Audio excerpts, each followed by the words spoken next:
Better health, better care, lower cost. Everyone's talking about healthcare, but how much do you know? Better Health is brought to you in part by Sleep Better Northwest. Explore the healthcare system and listen to experts with your host, Sue Lani Madsen, here on Better Health.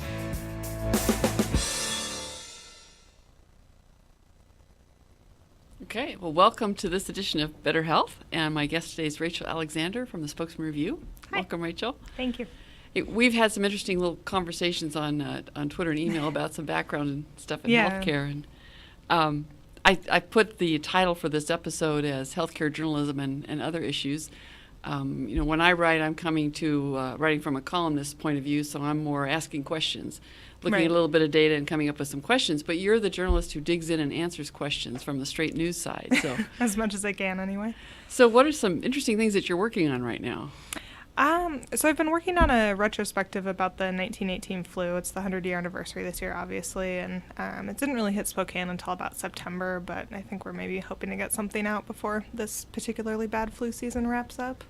So, I know there was a yearbook of young men who were all inducted, and it showed, so many of them had died in the Army, just because there's so many people crammed together and the spread of the epidemic. And I know when I look at the 100 years ago stories in my local county newspapers, they're really, the solution to pandemics then was everybody stay home. Right. It's not quite as practical these days. No, it's more go to the hospital and hopefully the nurses have their shots and aren't coming down with the flu too. Yeah. So what have you been digging into to research that? What kinds of data do you find? So there's actually the Spokane Chronicle and the Review both have archives online that go back that far. So thank you to Google for digitizing all of those. And I went out to the state archives over at Eastern Washington University, and they have death records. They're mysteriously missing for most of 1918, which is frustrating, but I could at least get a baseline for about 1915 through 17. There's this monthly report from what's now the Spokane Regional Health District just showing what people had died from, which is a ton of infectious diseases. Now I'm curious what happened in 1918. I know, they don't know where it is, which is... Did it end up in the archives in Ellensburg? Because that's... No, I just don't think they have it, which is too bad. But yeah, it's great because it's this 2 or 3 page report, and a bunch of them have really sort of passive-aggressive bureaucratic notes from the health commissioner at the time reminding people that birth certificates really need to be filled out in unfading ink. You find some interesting things when you go look at archives. Yeah. So you had a recent story on opioids. Yeah. And that was another thing that we had talked a little bit about. Right. Yeah. So I spent kind of a year on and off, just because I'm always juggling about 15 things, but looking at healthcare providers in Washington who've died of opioid overdoses. So nurses, pharmacy technicians, a couple doctors, not too many. And that was just based on using public records. So the health department puts out a list every year of opioid overdose deaths, and then they also maintain a list of everyone who's licensed as a healthcare provider in the state. So I was able to combine those 2 databases and then kind of use that as a basis for tracking people down.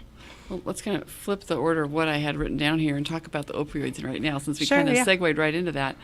I know I've been told by one person who works for Better Health Together, doing some research right now, that he was looking at the death rates from opioid overdoses, and Washington's been kind of flat. He was comparing that to Ohio, where he just had to go back for a family funeral, and where they really have had the spike that we've all talked about nationally. What are some things you've been bumping into as you look at the records? Yeah, that is something that's interesting. So overdose deaths in Washington from opioids they've fluctuated a bit over the last decade, but they have been pretty flat. I'll be curious to see when the final 2016 numbers are out, because we still don't have those as far as I know, if that's changed at all, because 2015 was a little bit of a spike. But one thing I've noticed is that methamphetamine is actually playing a pretty big role in overdose deaths as well, which isn't something that gets talked about a lot, but in the years that I'm most familiar with, which is 2010 to 2015, is kind of the main data that I've been playing around with. Meth shows up on about half the death certificates where someone died of an opioid overdose. So there's a lot of people mixing those two, and that's a pretty uniquely deadly combination of drugs, just pharmacologically. I've been wondering, just looking at some charts and graphs, I've seen that about a couple of other things that have played into that, and I pulled up one chart that was showing deaths from opioids. I don't know that it included meth, and another one that was which states had legalized medical marijuana. Right. Yeah. And it would. Have you done any looking at, or is that an area maybe we should be looking at? Have states that have had a history of using, recommending medical marijuana, did they not get sucked into the overprescribing of opioids? Is there a relationship there? There's certainly been a correlation between states that have legalized marijuana, both recreational and medical. I think there's some pretty recent research out of Colorado showing that opioid deaths declined after recreational marijuana was legalized. But as far as causative, that's really, really hard to prove because there's so many variables that go into there. I think it's also worth noting when looking at that most of the states that are legalizing recreational marijuana are demographically pretty different from the states where opioids have been a big issue. I mean, they tend to be more left-leaning in West Coast states as opposed to the Midwestern and East Coast states where opioids have been killing the most people. That said, though, there is a lot of promising anecdotal and very little bits of medical research showing that marijuana can be effective in helping people use fewer opioids if they have chronic pain, and that's something that's really understudied because of federal restrictions on doing research with marijuana. Yeah, I know one of the issues with data is always when you lump a whole state together.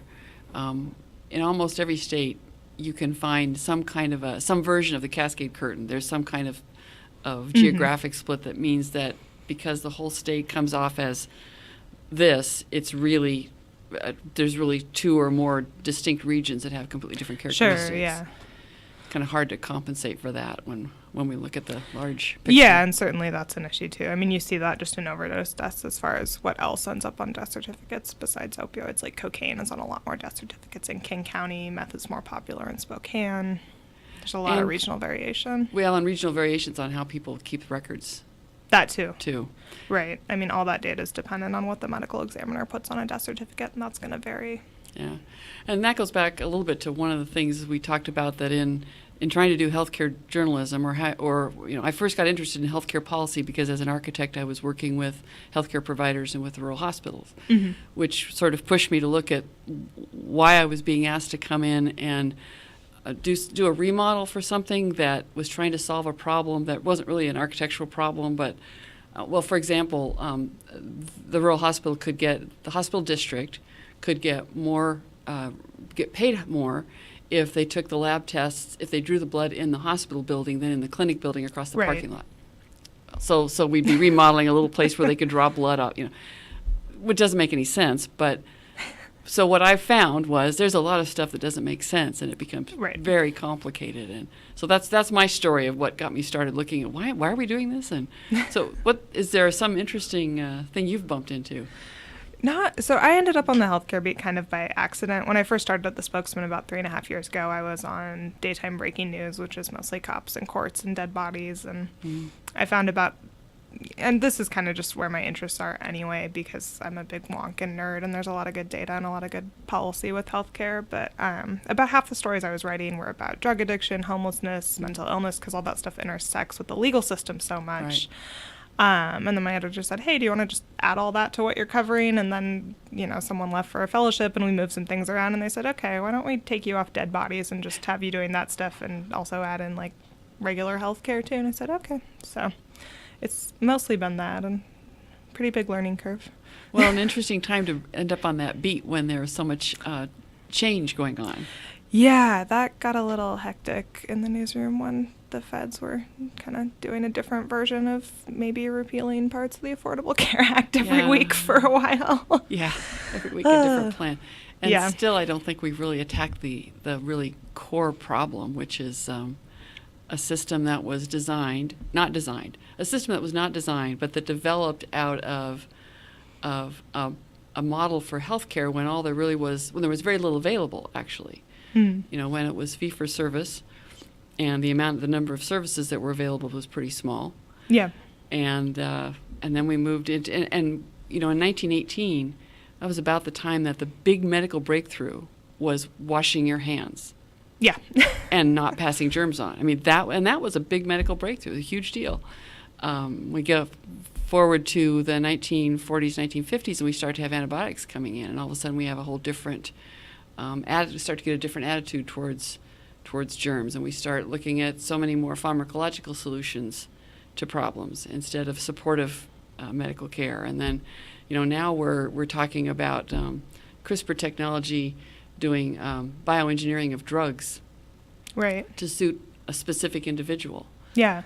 And I know one of the things a doctor had told me was, I hadn't realized this about the FDA, but the FDA's procedures for testing drugs, which make some sense. I mean, they certainly make sense, but they are perhaps outdated. Is that you put a drug out there and they test it, and it has to be effective. It has to be effective for 80% of the test group.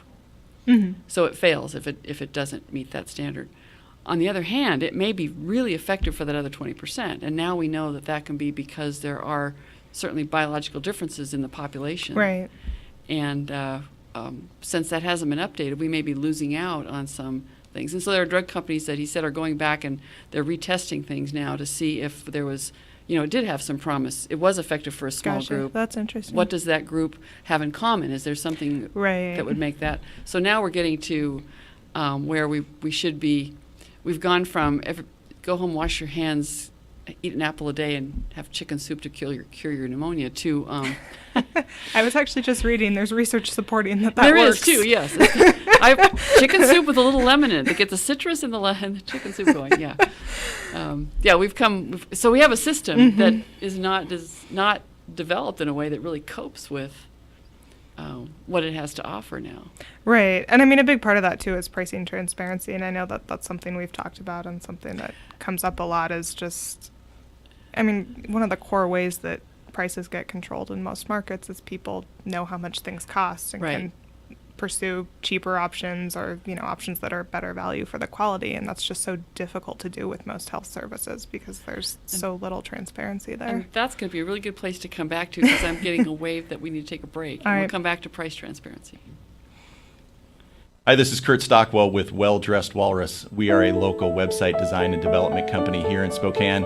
What we do is build beautiful, usable websites for local businesses. A website needs to be beautiful. It needs to be usable for your users, your customers, and yourself. Contact us anytime. We'd love to talk with you about your online marketing.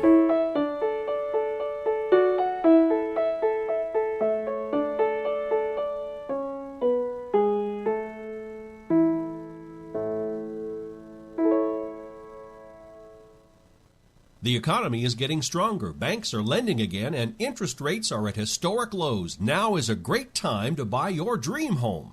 The caring and knowledgeable professionals at Homes for You have been helping people just like you for over 20 years. They take the time to listen to what you want and will help you find just the right home in Washington or Idaho. Real estate is what we do at Homes for You, 928-5782, or visit online at homes4uspokane.com. Okay, so price transparency. I actually think that's one place where we've had a hard time having a conversation as a society because it becomes a weapon of anybody who mentions the market gets slammed for no, the market can't take care of it. But there is a piece of market psychology that needs to be in here, and that's where there's a connection between the care somebody's getting and knowing what the price is, so that people kind of know what things cost. And I may be wrong, and I haven't been on this for too long, but it seems like there's a little more willingness to talk about that, partially because we've seen such a proliferation in high deductible health plans, so you have a lot more people who are paying for their own care, even if they have insurance. Yeah, the last health insurance policy that we were able to afford, we actually had chosen to have an HSA plan. And I found an interesting thing, even as much of a policy wonk in healthcare as I had been up to that point. Once I was paying at least part of it with this HSA card, with money that could be mine if I didn't spend it. Right. I felt a lot more empowered to say, so do I really need that test? What is it for? What is it going to tell you? And questions that I wouldn't have asked before. Right. Which was interesting, because I thought I was a pretty savvy consumer before that, but that made an interesting psychological difference. Yeah, it is. I'm paying a lot more attention to that now too. So I turned 26 a gosh, I don't even know how old I am anymore. It's about a year ago. And I was fortunate to have quite good insurance through my parents before then. And the company health plan is good, but it's more normal good. And I have to pay attention to these things now. And I noticed that too. I'm asking a lot more, well, do you really how's this going to be covered? Do we, yeah. Yeah. And I had pulled up on my computer, I had done, had to get an MRI last year for a shoulder injury. It was just a plain shoulder injury. And my doctor is really good now that we're cash customers because we're not in the insurance system. We're in the healthcare sharing ministry system, which is which is another alternative. And that meant that she understands that, and she wrote me out the CPT code, the code for the MRI that I needed, and I shopped it around, and I got prices ranging from $578 to $3,405 to have the MRI and have it read. Yeah. And that's it seems kind of silly that there would be that much variation. And it really didn't matter if it was public, private, for profit, or there wasn't a pattern there. The numbers were just all over the place. Right. And I could see wanting to pay more for something if you're having, say, brain surgery where the expertise of the surgeon or the quality makes a difference. Yeah. But for something that's a little more boilerplate like that.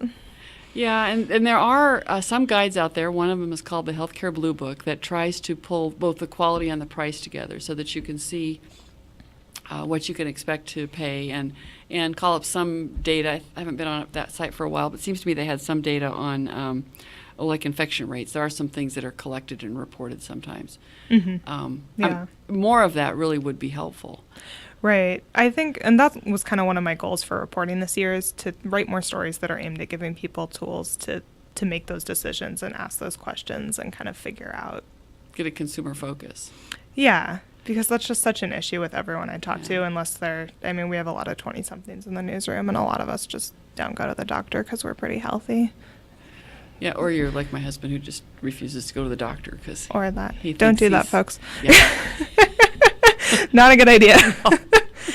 I know. Yeah, I yell at my coworkers about getting their shots and things, and they all love me for it. Yes, so. Well, that comes with the territory. Once you've dug into all of the flu statistics, you're probably a little bit more of a advocate. Yeah.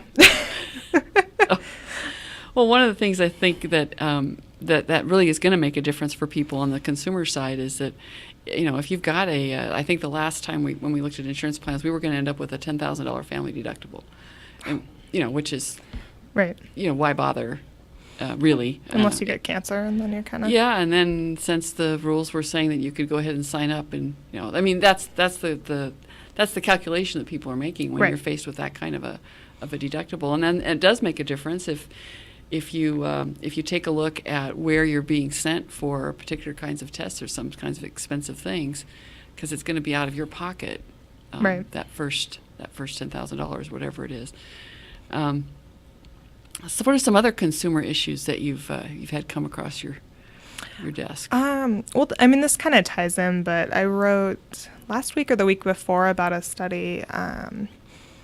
Oh gosh, and now I'm forgetting who put it out, but it's based on Choosing Widely guidelines, which are national guidelines about commonly done medical procedures that don't really add value. Okay.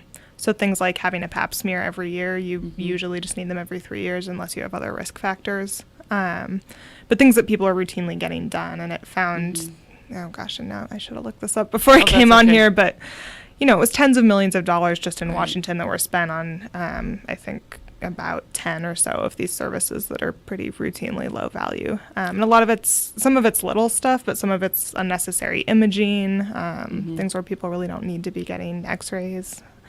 And so I'm working on a follow-up this week talking about, here are 5 or 10 things that you might be doing because you think they're healthy that really aren't needed or beneficial or necessary. And here are 5 or 10 things that doctors say you probably should be doing that you might not be. And that can make a difference for individuals with their own family history as well. That's right. got to play into it. Yeah, absolutely. And most of these guidelines are things like absent other risk factors or, it's not like no one should ever do this, but more people are doing it than probably need to. There was another interesting article in the New York Times, I think it was just in this last couple of weeks, I read it in just this last couple of weeks, that wellness programs don't really reduce healthcare costs. Yeah, I was hearing that on NPR actually. Yeah, and and I had listened to part of part of a program on C-SPAN where they had a group up there all talking about, they had done these retrospectives of employee wellness programs, and they weren't really doing, I mean, there are other reasons that one might want to do those. Right, like if you're Google and you want to retain high-quality employees. If it's a perk that employees... But they were basically subsidizing healthy people who were going to go to the gym anyway, right? Right. Which, like, I would love to have my company subsidize my gym membership. That would be cool. But, you know, I'm in the newspaper industry, so I'm not holding my breath on that one. Yeah, well, I'm self-employed. Nobody's paying mine either. If I take a paid vacation, it's because I paid somebody to take care of things for me. So, I think there's a lot of reasons why, when we look at the statistics that say the U.S. spends more on healthcare than any other country, part of it, and this is part of the complexity of trying to look at healthcare policy, is that sometimes what's on the surface it leads you to other threads as you try to unravel them. But, we have more money. When you have healthcare is something that people will spend more on because they can when it's available, whereas if we were in other countries may not spend as much because it's not as available. There's a certain amount of healthcare that becomes discretionary, becomes driven by other factors. And one of them with insurance, and this I found out by not having insurance, is that, for instance, with the shoulder, I went into the doctor, and if she were following what the insurance company would want to have happen, they would have wanted to have an X-ray first, because that's that lowest level of imaging. She said, but an X-ray isn't going to tell her anything that she needs to know. Yeah. And so we have a system that says, okay, you will do these 3 things that we know won't work before we'll pay for this more expensive thing that the doctor says is what you actually need. Right. And so I have a friend who had a similar shoulder injury, and she still has not had any resolution to that, because she's still going through all the things that don't work. Oh, gosh. Yeah. Oh, I got an unnecessary X-ray probably on my ankle when I sprained it pretty badly playing roller derby, because, the doctor came in and poked it at urgent care, and he said, well, I don't think it's sprained, but I don't think it's broken, but we're going to X-ray you anyway. And I said, why? He said, well, you have a high pain tolerance, and I want to make sure. I said, I don't really have a high pain tolerance. It just doesn't hurt. He's like, yeah, that's what I'm talking about.